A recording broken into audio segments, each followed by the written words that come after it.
Méditons avec le pasteur Ertis. Nous sommes aujourd'hui samedi, le 3 avril 2021. Nous méditons selon le programme de la Ligue pour la lecture de la Bible qui a prévu dans son lecteur de la Bible la suite, la dernière partie du texte du chapitre 27 de Matthieu. Nous allons commencer au verset 57 jusqu'au verset 66, c'est-à-dire la fin du chapitre 27, où il est question de l'enterrement de Jésus-Christ et la tombe de notre Seigneur qui a été bien gardée par des gardes et des soldats.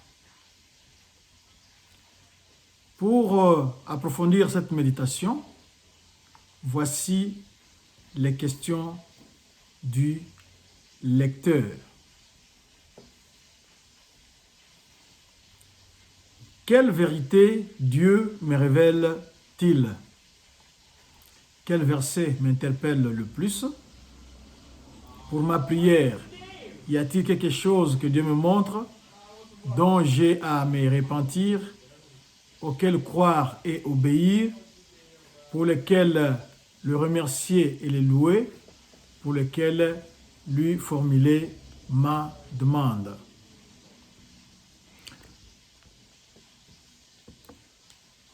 Vous pouvez nous joindre sur notre site internet, site où vous pouvez trouver beaucoup de ressources pour votre vie chrétienne. C'est église-doxadeolubumbashi.com. Nous sommes aussi sur les réseaux sociaux tels que YouTube, Facebook ou Twitter. Avant d'aller loin, comme notre Dieu est l'alpha et l'oméga, nous voulons le mettre au début de cette méditation pour qu'il nous soit favorable. Nous allons donc prier. Yahweh, tu es notre Père. Tu es bon. Tu es le Tout-Puissant. Tu es celui qui agit dans nos vies.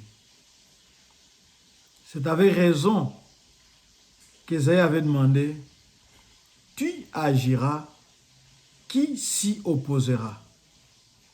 Personne, Seigneur. Personne ne peut s'opposer à l'accomplissement de ton plan.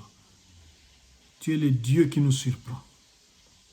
Bénis ces moments et remplis-nous du Saint-Esprit dans le nom merveilleux de notre Seigneur et Sauveur Jésus-Christ. Amen. Shalom, shalom. Comme demain c'est la Pâque, nous vous disons d'ores et déjà bonne fête de Pâques. Il est vivant, il est ressuscité des morts, son nom c'est Jésus. C'est cela qui fait la différence avec d'autres religions. Nous allons voir les preuves que Jésus était bel et bien mort dans ce texte. Peut-être qu'il y a des gens qui en doutent. Peut-être qu'il y a des gens qui pensent à une fable, à une légende. Mais ce n'est pas une fable, ce n'est pas une légende. Jésus était bel et bien mort. Écoutons d'abord la lecture de notre texte. Ensuite, nous pourrons passer aux commentaires.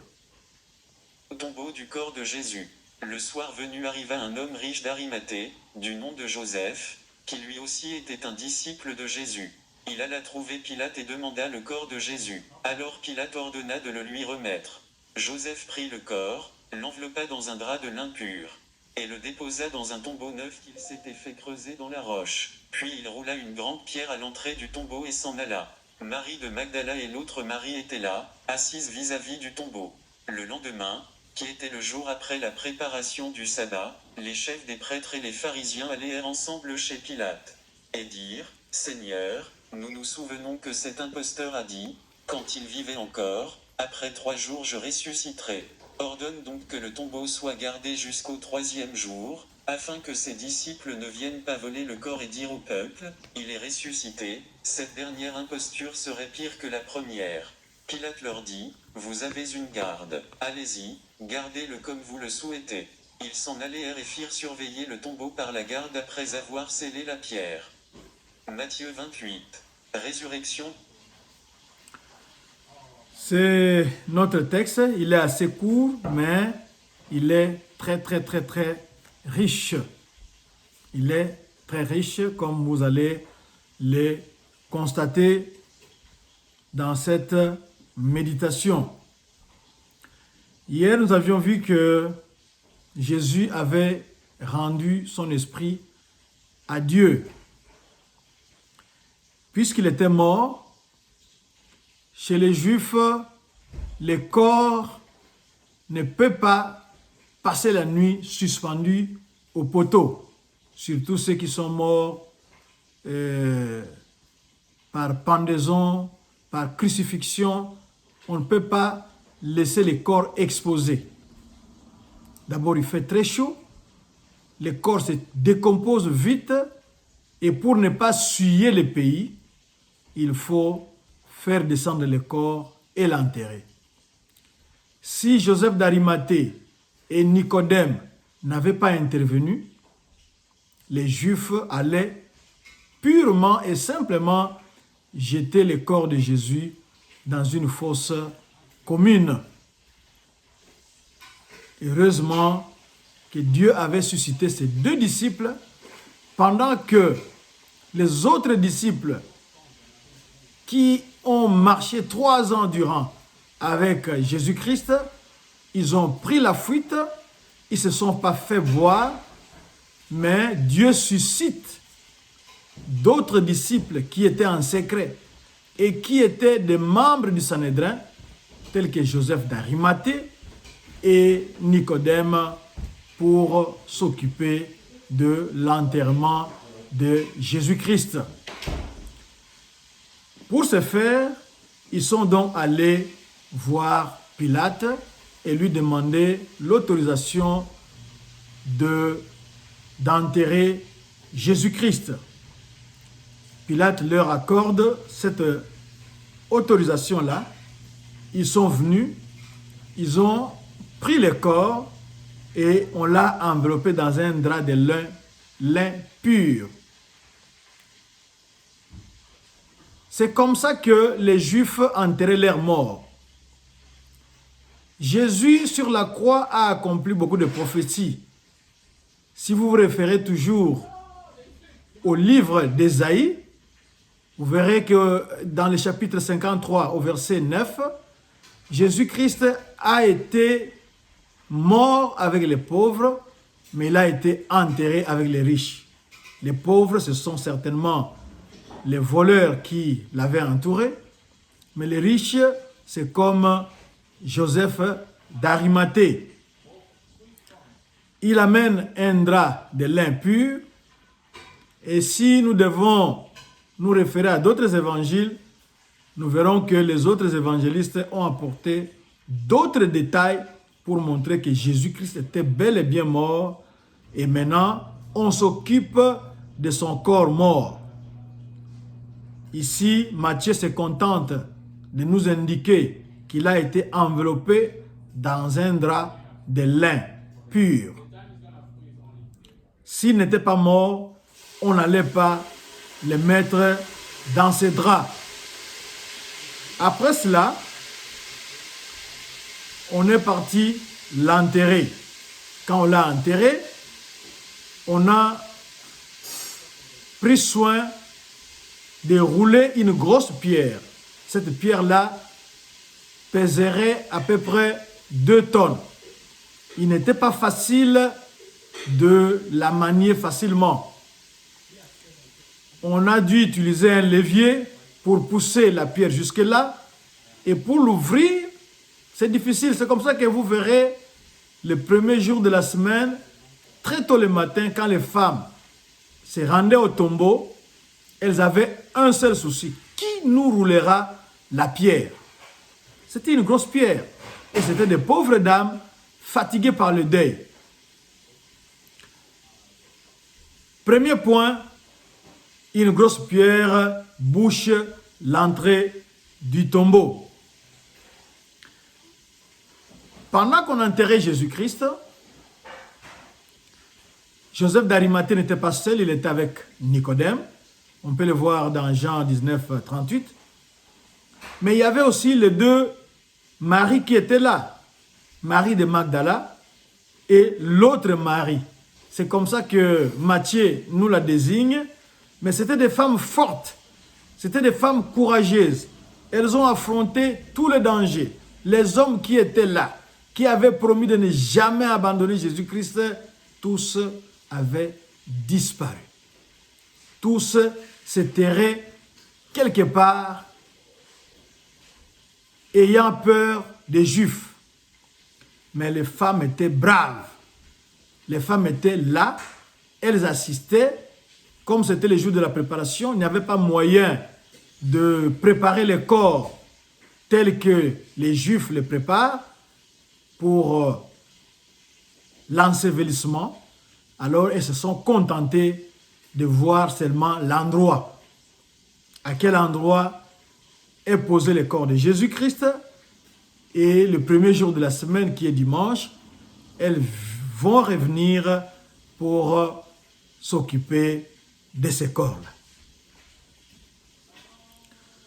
Les chefs de prêtres, là Jésus-Christ est déjà enterré. Le lendemain alors, qui était un sabbat spécial, les chefs de prêtres sont allés voir Pilate avec leur demande. D'abord, Pilate avait reçu Joseph d'Arimathée. Maintenant, c'est au tour des prêtres et des pharisiens d'être reçus par Pilate. Ces pharisiens, ces leaders religieux, se souvenaient très bien des paroles de Jésus. Et surtout, ils en avaient compris le sens. C'est comme ça qu'ils ont jugé que Jésus qui clamait être le Messie n'était pas dangereux. Mais le grand danger serait que les disciples viennent le voler pour accomplir la parole de leur maître. Ils craignaient de la fraude de la part des disciples. Mais il y a un verset intéressant dans le livre de Proverbes. Le livre de Proverbes nous dit, c'est Proverbe 10, 24, ce que redoute le méchant lui arrive certainement. Ces gens ici étaient des méchants. Les prêtres, les pharisiens étaient des méchants selon la Bible. Ils redoutaient la résurrection de Jésus-Christ. Et cette résurrection va arriver. Nous ne sommes pas encore là. Creusons notre texte d'aujourd'hui. Ils craignent la résurrection, mais ils sont en train de renforcer la thèse de la résurrection de Jésus. Nous avons un premier point que Joseph d'Arimathée et Nicodème nous ont fourni. Ils ont pris une grosse pierre qu'ils ont placée à l'entrée. Comme la tombe était creusée dans les rocs, il n'y avait qu'une seule entrée. Et ils ont placé une grosse pierre qui pèserait à peu près 2 tonnes. On a placé la pierre, ça a fermé l'entrée. Et ils viennent ajouter des soldats que Pilate leur a donnés. Bon, ici, on ne sait pas. Est-ce que c'était seulement les soldats ou les prêtres ici et les pharisiens? Peut-être qu'ils ont aussi ajouté les gardes du temple. Parce qu'il y avait une certaine garde au temple là-bas. Peut-être qu'ils ont ajouté les gardes du temple pour être sûrs que les disciples ne viendraient pas voler les corps du Seigneur. C'est pour cela que Pilate leur dira au verset 65, « Vous avez une garde, allez-y, prenez-les comme vous le souhaitez. » C'est sûr que en dehors des soldats, il y a aussi des gardes du temple qui étaient là pour s'assurer que les disciples ne viendraient pas voler le corps et proclamer que Jésus est ressuscité. Donc, ça renforce la théorie de la résurrection. Bien-aimés, vous devez savoir que rien ne peut freiner Dieu. S'il veut agir, il agira. Qui s'y opposera? Personne ne peut le freiner, l'empêcher, le stopper. On met des gardes, une grosse pierre bouche l'entrée, mais Jésus va ressusciter. Nous ne sommes pas encore là. Nous voulons nous focaliser sur les femmes ici. On nous a parlé de deux Maries. Au verset 61, Marie de Magdala et l'autre Marie. Ces femmes avaient suivi Jésus-Christ depuis la Galilée jusqu'ici. Et pour Marie de Magdala, 7 démons ont été chassés d'elle. À partir de ce jour-là, elle a suivi Jésus, elle a servi Jésus et nous la voyons à la tombe pendant que les hommes sont partis. Nous félicitons et nous saluons les mamans dans nos églises. Nous voyons ici, dans ces deux maris, les rôles et le travail qu'abattent les femmes dans nos églises. Tandis que les hommes sont distraits, les hommes sont dispersés, mais nous voyons qu'il y a des femmes comme Marie de Magdala et l'autre Marie qui bravent tous les dangers et sont là. Vous vous souvenez qu'il y avait de l'obscurité, mais elles ont tenu le coup, elles étaient là, elles devaient assister jusqu'à la dernière minute pour localiser l'endroit. Pour elles, pour ces femmes, il n'y avait plus d'espoir. Elles avaient espéré que Jésus allait se réveiller. Jésus-Christ allait descendre de la croix. Jésus-Christ allait stopper les moqueries. Elles ont attendu en vain. Jésus-Christ n'a rien fait de pareil. Leur espoir était enterré dans cette tombe de Joseph d'Arimathée. Je voudrais dire à quelqu'un que cette fin n'est pas encore la fin. Cette fin n'est pas encore la fin. Jésus est fini, Jésus est mort, mais Jésus n'est pas mort. Jésus va ressusciter. Même si on vous a dit que c'était fini pour vous, mais ce n'est pas encore fini, parce que Dieu n'a pas encore dit son dernier mot.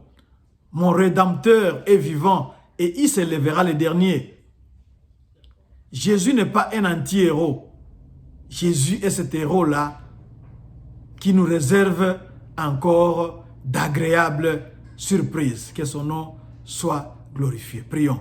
Seigneur, nous te bénissons, nous te levons, nous t'exaltons. Toi qui nous donnes les preuves que tu étais bel et bien mort. Toi qui prends des précautions, oh Yahweh, pour nous montrer que rien ne peut te retenir, rien ne peut t'empêcher d'agir dans nos vies, d'accomplir le plan merveilleux que tu as pour chacun d'entre nous. Merci parce que la fin, ce n'est pas encore la fin. Que la gloire te revienne. Alléluia. Amen. Que Dieu soit loué. La fin, ce n'est pas encore la fin. Les meilleurs restent à venir. Que Dieu vous bénisse. Bonne fête de Pâques. Notre adresse, église-doxadeolubumbashi.com, sur Twitter, YouTube et Facebook. À Dieu seul la gloire. Il est vivant, il est ressuscité de mort. Son nom c'est Jésus. C'est ce qui fait la différence avec d'autres religions.